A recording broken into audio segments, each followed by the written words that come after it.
welcome back to my channel.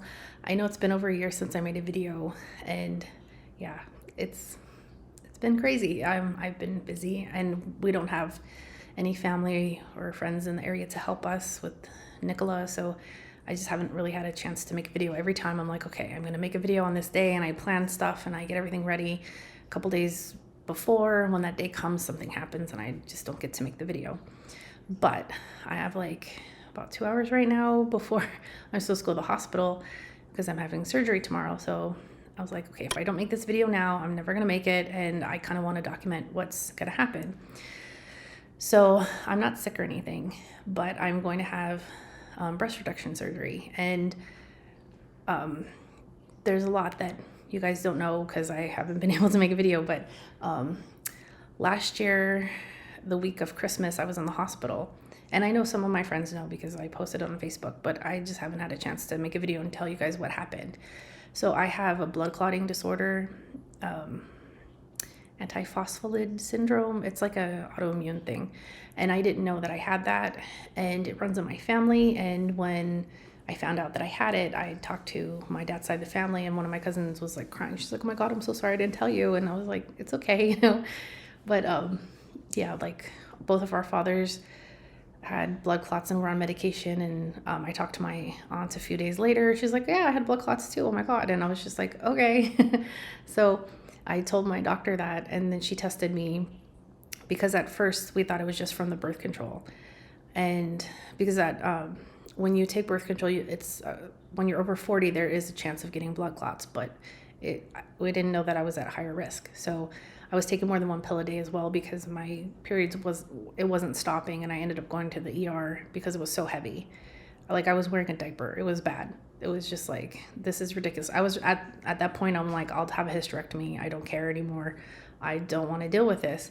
And we ended up putting an IUD in, and now I don't have a period, and it's been great. It's like, and so hopefully the IUD continues to work. She's like, you'll have to replace it in 5 years.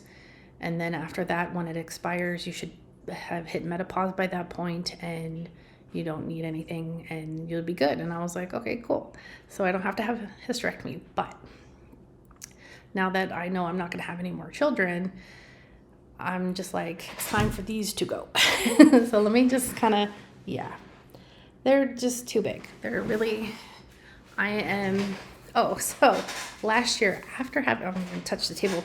So last year after having my baby, I was breastfeeding for a while, and then he had such bad acid reflux that I had to stop breastfeeding because he just couldn't sleep, and it was bad. So I pumped for a little while to save the breast milk, but when you're not breastfeeding and pumping, you slow down how much you're making. And it got to the point where I was making like 1 ounce a day, and I'm like, okay, I'm just going to stop now because there's no point. Because I was pumping several times and we were getting nothing. So I lost weight after the pregnancy, and squeaky chair. I weighed less than I did before I had him. So I was very happy. I got rid of a bunch of clothes. I was like, I'm not going to gain weight. Things are going to get better from here. Well, when I started my period again after I stopped not breastfeeding, but the pumping, I ended up getting my period. I had completely forgot how bad they were. Like, sorry, this chair is really squeaky. You know, you're so used to whatever's going on in that moment, there is some kind of like mom amnesia, like of pain, because you forget. So I ended up with really heavy periods, and they put me on birth control and stuff. And then, so the hormonal birth control was the problem. And so at the end of the year, when I ended up going into the hospital because I had blood clots in my lungs from the birth control, they did a pulmonary embolectomy, which is like they kind of vacuumed out all the blood clots from my lungs. And they had me on a heparin drip I was there from the Tuesday before Christmas till Christmas afternoon. And like, I was really lucky that when I realized, okay, this is not a cold, this is not corona. Like, I kind of thought, well, maybe it's corona, because I know that it's supposed to feel different. I didn't get corona, so I don't know what it's actually like, but I know it's supposed to be different from a regular cold. And I got up, I walked to the bathroom, and I walked back, and I sat down in the bed, and I couldn't breathe. And I sat there for about a half an hour, and I couldn't catch my breath. I'm like, I don't know what's going on, but this is not normal. So I went to the ER and everything. And sorry, my timeline of what's going on is just all off. So after I got out of the hospital, I weighed even less because they did suck a lot of blood out because I was retaining it. And I ended up with anemia for a while. And I took a lot of iron pills. And then there was something else, I can't remember what it was, but I was taking some stuff that my doctor told me to take, and it helped. And a blood builder, it's like a herbal supplement, and it helped a lot. And now my blood is back to a normal level of iron, so I'm not anemic anymore. And that took, I want to say 6-7 months. So it took a while to get back to feeling good and everything. But at the beginning of the year, she put me on a drug called Eliquis, and I ballooned up, and I wasn't expecting that. I had gotten rid of a lot of my bigger clothes, and all of a sudden I gained weight. And my chest, after having the baby and going back down to a normal size, I was a 44 G cup. Now I am a 44 J cup. So they went up 3 cup sizes. And I gained weight in my stomach too. Like it's obvious that my stomach is bigger. And then also I have 2 chins again. But my chest is where most of the weight went. And around June, I was like, okay, I'm definitely not going to have any more children because I have the IUD in, and with it's APS, antiphospholipid syndrome. That's the autoimmune disorder that I have. It's a really bad idea to try to have children because you can have miscarriages for no reason. It can cause blood clots and kill you. And at this point, it's like, okay, it's too big of a risk, and I have to be on a blood thinner, and it's too big of a risk to try and have another baby. And we're also dealing with a toddler now, and we're just tired. So it's like, okay, I don't know if we could handle another baby. Like if we had some help, maybe, but we just don't. And so it's like, okay, we're done. And since I'm not going to have any more, I'm so over having boobs. Like I used to be a normal size, and I'm just like, these are too much. I've been this big for almost 20 years. Well, not this particular size, like 15 years ago would have been a good time to have it, but I wanted to be able to breastfeed a baby. And now that I'm done with that, I'm ready for the surgery.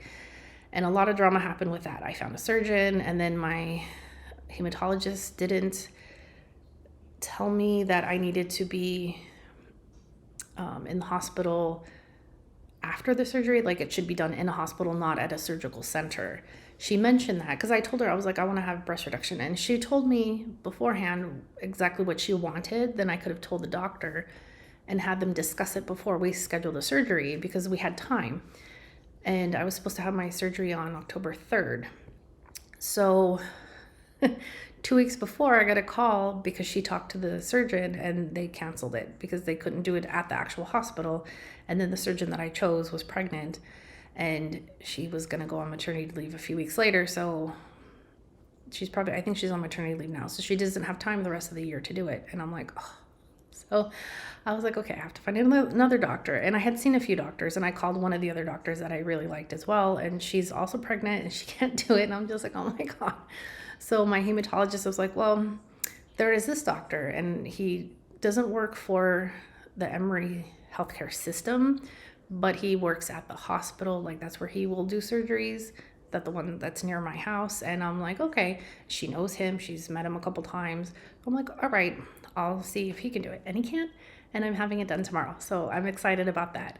And I have to go in, it's like 2:15 now. I have to go in at between 3 and 4. So I'm going to go closer to 4 because I'm going to pick up my son, give him a hug because I won't see him for a whole day. And, just spend a few minutes with him before I have to go to the hospital because he's at daycare. And then they'll do the surgery tomorrow afternoon. And tomorrow night, the doctor called me today and was like, so, I know that you're being admitted, but they're going to release you tomorrow about 5 hours after the surgery. And I'm like, really? they want me to stay there for a while to monitor and everything. But I'm like 5 hours, and I calculated when that was, and it's going to be about 10 o'clock at night. And I'm like, that's a really bad time. It's like, really? That's the time you're going to send me home? Like, can I just stay till the morning? Like maybe like 7 a.m. My husband and my baby will be up at that point. Because we can't leave the baby at home alone. Even though we live like 5 minutes from the hospital, it's not like my husband's just going to leave the baby for like 10 minutes, go pick me up real quick, and then come back. And we don't want to wake him up putting him in the car. So I'm just like, oh. So I have to figure that out. I'm thinking maybe an Uber coming home. But I'm not sure exactly what time they're going to release me either. And then if something happens, hopefully nothing does, but if there's whatever reason, and they're like, okay, it's 3 a.m., get out. It's like, really? And where we live, it's not like, I used to live near San Francisco. There was Ubers whatever time, there's people crazy hours. But here, everything closes at 9. At 10, I don't know if there's going to be anybody who's just like, well, I'm awake and I'm going to make some money, because who needs an Uber at 10 p.m.? Anyway, I'm babbling now. So yeah, I'm very, very excited, because just this year alone, I went up 3 cup sizes, and oh my God. So hopefully I have a chance to make another video where I explain the process of finding the doctor and everything, because there's one doctor that I totally was like, I'm not going to go to her. She was very impressive. She has these great credentials, but after talking to the other 2 doctors, because I saw 3 initially, I was just like, yeah, not her. And I want to explain why I chose who I did originally and stuff like that. So hopefully I can do that. But yeah, I'm very excited, and I want to, do another video. I don't know if it's not going to be tomorrow or the next day, but probably like maybe Sunday, let you guys know how things are going. And I'm not sure how small I'm going to be, but I was like, if you could make me like a C cup, that's enough. Nobody needs more boobs than that. Because yeah, they're just all the years of lugging this around. It's like, oh, and it's just gotten worse the last year, because they've gotten so much bigger. And like at this point, I have a hard time finding bras, because most of them are like those 1950 pointy missile boob bras. And I'm like, who wants to look like that? It's just not, no, it's a, come on. That was, God, the 50s were like 60 something years ago.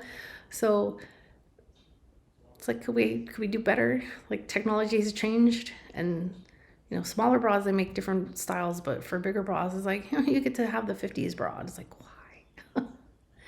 So anyway, I'm babbling now, but yeah, so I'm very excited, and I will let you guys know what happens with the surgery and everything. So see ya.